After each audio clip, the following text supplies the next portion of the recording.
आज जंतर मंतर पर सिर्फ छात्रों पर लाठियां नहीं चली, आज इस देश के करोड़ों माता पिता के सपनों पर प्रहार हुआ है। वे बच्चे किसी सरकार को गिराने नहीं आए थे, वो किसी राजनीति दल का झंडा लेकर नहीं आए थे, वे अपने भविष्य को बचाने आए थे। और वे उन लाखों मेहनत कश छात्रों की आवाज बनकर आए थे, जिन्होंने दिन रात करके नीट जैसी कठिन परीक्षा की तैयारी की। लेकिन पेपर लीक की घटनाओं ने उनकी मेहनत, उनका विश्वास और उनके सपने को झंझोर कर रख दिया। जिन परिवारों ने अपने बच्चों को खो दिया, उनके दर्द को आवाज देने के लिए लोग शांतिपूर्ण तरीके से सड़क पर उतरे थे।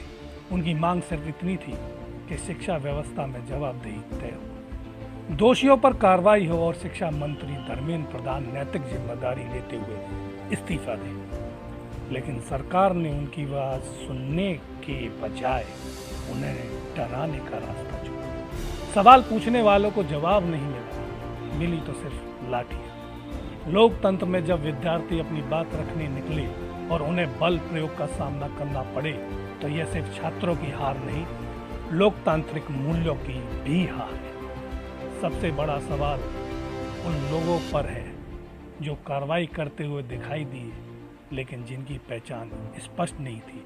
मैं समझता हूँ आप समझ गए होंगे।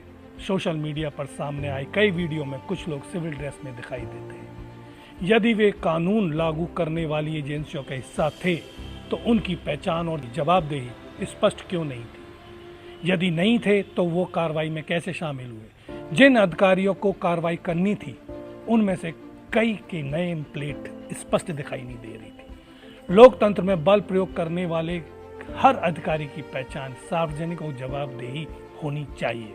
आखिर पहचान छिपाने की जरूरत क्यों पड़ी? डर किस बात का है?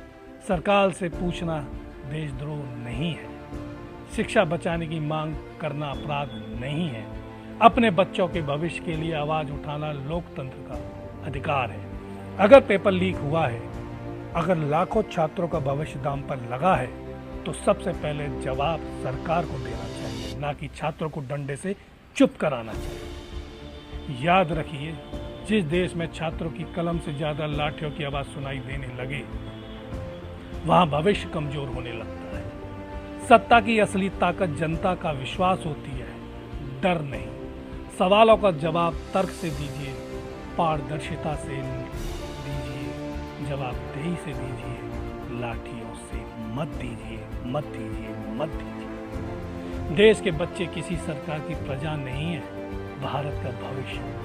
उनके सपनों की रक्षा करना हर सरकार का पहला कर्तव्य है। दोस्तों, अगर आपको मेरी ये बात सही लगी हो कहीं मायने में, तो आप इस बात को आगे तक पहुंचाएं। और मैं समझता हूं कि सरकार को जवाब देना चाहिए, धर्मेंद्र प्रधान का इस्तीफा लेना चाहिए, क्योंकि छात्रों की मौत हुई है, इसको आप नकार नहीं सकते।